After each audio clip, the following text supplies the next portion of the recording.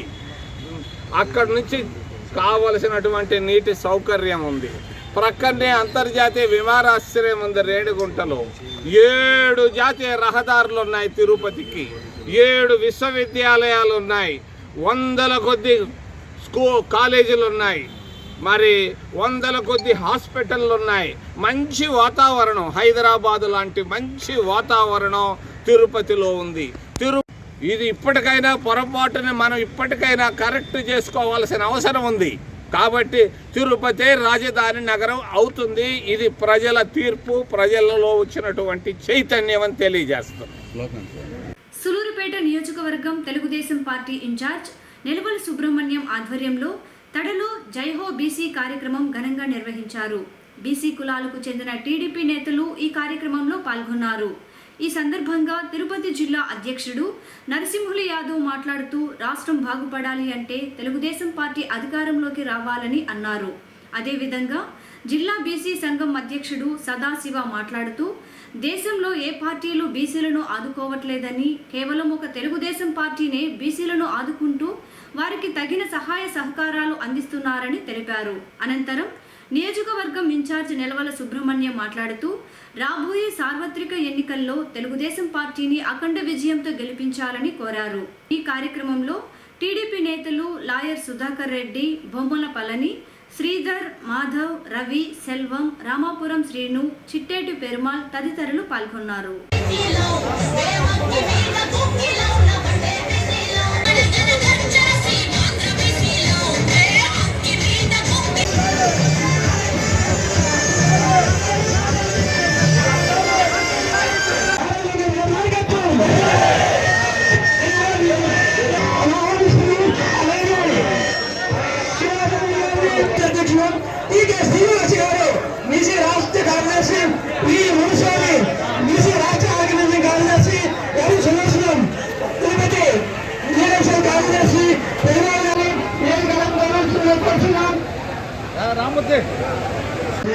చైతన్యవంతులై ఈ సభకు ఈరోజు ఇచ్చేశారంటే చంద్రబాబు నాయుడు గారు రేపటికి భగవద్గా ఇస్తారని మిమ్మల్ని కోరుకుంటూ చదువు చేసుకుంటాం. జై బీసీ యొక్క ఐక్యతగా పార్టీ పట్ల వాళ్ళ అంకిత భావాన్ని చూపిస్తూ ప్రతి మండలంలో బీసీల జై హో బీసీ అనే సభను నిర్వహిస్తా ఉన్నారు. ఇందులో భాగంగా మన కథ మండలంలో బీసీ జై హో బీసీ అందరూ కూడా వేదిక మీద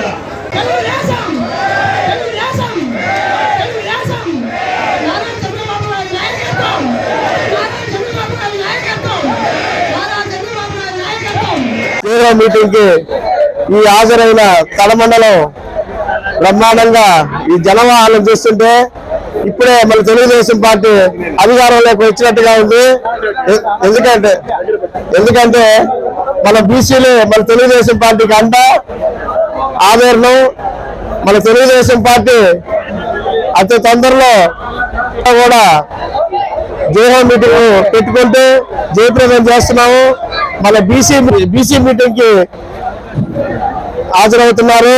అదేవిధంగా మన బీసీలకి అండ చంద్రబాబు నాయుడు మన తెలుగుదేశం అధికారంలో ఉన్నప్పుడు మన బీసీలకి ఎన్నో పథకాలు ఇచ్చి, అదేవిధంగా మన సూలూరుపేటలో కూడా మన బీసీ సంఘానికి కూడా బీసీ నాయకులకి ఎన్నో పథకాలు ఇచ్చి ఎన్నో ఆదరణ జరిగింది. అదేవిధంగా 2024 కూడా అత్యధిక మెజార్టీతో బీసీలందరినీ ఏకపక్షంగా బీసీలందరూ కలిసి చంద్రబాబు నాయుడిని అత్యధిక మెజార్టీతో గెలిపించి మన పార్టీని మనస్ఫూర్తి కోరుకుని సెలవు తీసుకున్నాం. విద్య ఇచ్చినాడు. బెస్ట్ అవైలబుల్ అన్న పెళ్లి కానుక ద్వారా మహిళలందరికీ కూడా 50,000 రూపాయలు బీసీ మహిళలకు ఇచ్చినాడు. ఈ విధంగా నారా చంద్రబాబు నాయుడు గారు అన్ని చేతివృత్తులు కులవృత్తులు ఆదుకొని పరిపాలిస్తే జగన్మోహన్ రెడ్డి గారు వచ్చి నిత్యం బీసీల మీద దాడులు చేస్తూ ఈ రాష్ట్రంలో 75 మంది చనిపోయినారు. నిన్నగాక మొన్న ఇదే మత్స్యకారులకు సంబంధించిన దుర్గారావు అనే వ్యక్తి మాచర్ల నియోజకవర్గంలో అతను మత్స్యకారుడు, ఆయన తెలంగాణ నుంచి మద్యం తెచ్చినాడని చెప్పి పోలీసులు అతని మీద కేసు పెట్టి అరెస్ట్ చేయాలంటే అతను బెయిల్ తెచ్చుకునే దానికి పోలీసులు బెదిరించి నువ్వు స్టేషన్కి వచ్చినట్లే ఎన్కౌంటర్ చేస్తామంటే మత్స్యకారుడు దుర్గారావు ఉరేసుకొని చచ్చిపోయిన పరిస్థితి. ఈ రాష్ట్రంలో బీసీలకి ఎక్కడ కూడా వాళ్ళకి ప్రజాస్వామ్యబద్ధంగా రక్షణ లేదు. నిత్యం దాడులు జరుగుతూ అవమానాలు జరుగుతూ ఈ రాష్ట్రంలో మొత్తం కూడా ఆయన సామాజిక వర్గ నేతలే. లోకేష్ గారు యువకాలంలో మత్స్యకారులకు వైసీపీ ప్రభుత్వం తెచ్చిన 2017 జీవోని రద్దు చేస్తామన్నాడు. అదేవిధంగా ఆదరణ పథకం ద్వారా పడవలు ఇతర పనిముట్లు ఇస్తామన్నాడు. మరబోట్లకు డీజిల్ కూడా రాయితీ ఇస్తానన్నాడు. ముఖ్యంగా ఏదైతే పులికాటు ముఖద్వారం ఉందో అది కూడా పూడికి తీస్తామని చెప్పినాడు. చెరువుల్లో ఉచితంగా చేపలు కూడా అందిస్తామని చెప్పి మత్స్యకారులకి భరోసా ఇచ్చారు. ఈ రాష్ట్రంలో తెలుగుదేశం పార్టీకి బీసీలే ఎన్నెముగ్గా భావించి తెలుగుదేశం పార్టీ అంటే బీసీలు అంటే తెలుగుదేశం పార్టీగా భావించి ఈ రాష్ట్రంలో తెలుగుదేశం పార్టీ జాతీయ ప్రధాన కార్యదర్శిగా నారా లోకేష్ బాబు గారు ఉంటే మరి ఆయనతో సమానంగా బేదా రవిచంద్ర యాదవ్ గారికి కూడా తెలుగుదేశం పార్టీ జాతీయ ప్రధాన కార్యదర్శి ఇచ్చారంటే చంద్రబాబు నాయుడు గారికి బీసీలు అంటే ఎంత అభిమానం ఒకసారి చూడాలని మీకు మనం చేస్తూ ఉన్నారు. అదేవిధంగా మన తిరుపతి జిల్లాలో హేమీలు, రెడ్లు, నాయుళ్ళు, బడా నాయకులు ఉంటే నరసింహ యాదవ్ గారి మీద ఉండే నమ్మకం, బీసీల మీద ఉండే వాళ్ళకి ప్రేమ, ఈ రోజు ఆయన్ని జిల్లా బీసీసీఎల్ అధ్యక్షులుగా నరసింహ యాదవ్ బీసీలకు ప్రాధాన్యత ఇచ్చి బీసీలను హక్కున చేర్చుకొని బీసీలకి రాజకీయ పదవులు ఇచ్చి వాళ్ళందరినీ కూడా ఆర్థికంగా సామాజికంగా పైకి తీసుకొచ్చే వ్యక్తి నారా చంద్రబాబు నాయుడు గారు అని చెప్పి మనం చేస్తూ ఉంటాం. ఈ విధంగా రాష్ట్రం మొత్తాన్ని కూడా ఈరోజు వెనుకబడిన వర్గాలకు సంబంధించి ఎక్కడైతే ఈ మధ్య సీట్లు ప్రకటించాడు కొండ ఆయన చంద్రబాబు నాయుడు పైన బీసీని పెడతాడంట, అంటే గెలవకూడదు. ఎక్కడ గెలవని సీట్లలో మాత్రమే బీసీ అభ్యర్థులు పెడతా ఉన్నాడు ఈ ముఖ్యమంత్రి. ఇప్పటి వరకు ఆయన ప్రకటించిన స్థానాలన్నీ కూడా చూస్తే వైసీపీ ఎక్కడ ఓడిపోతాదని ఆయనకు అనుమానం ఉంటే అది బీసీని పెట్టేసింది. ఇది ఆయన పంద. ఈరోజు తెలుగుదేశం పార్టీ మొదటి నుంచి కూడా 34% రిజర్వేషన్ ఇచ్చి స్థానికంగా సర్పంచులు కానీ, ఎంపీటీసీలు కానీ, వార్డు మెంబర్లు కానీ, జడ్పీటీసీలు కానీ, జడ్పీ చైర్మన్లు కానీ, మున్సిపల్ చైర్మన్లు కానీ,